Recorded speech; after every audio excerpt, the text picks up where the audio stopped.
Ahojte všetci bubnorúbači, poďme sa dnes pozrieť na vašu nezávislosť. Nie, nemyslím tú finančnú, ani tú osobnú, však čo mňa do toho, kto ti na to pivo dáva. Nezávislosť končatín je úzko prepojená s koordináciou a ak tieto dve veci fungujú spolu správne, tak ti umožňujú hrať jednou rukou rytmus A a druhou rukou rytmus B. Mám tu pre teba jedno cvičenie, ktoré ti pomôže pri budovaní tvojej nezávislosti končatín. Tu je pattern na ruky.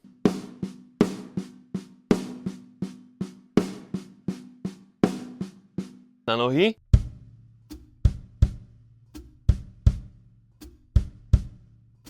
Teraz to všetko pekne spojíme dokopy.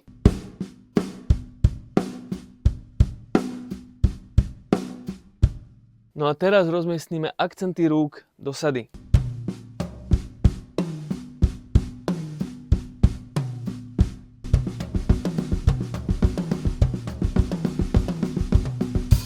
Pre viac tipov k tvojmu bubnovaniu sleduj môj profil.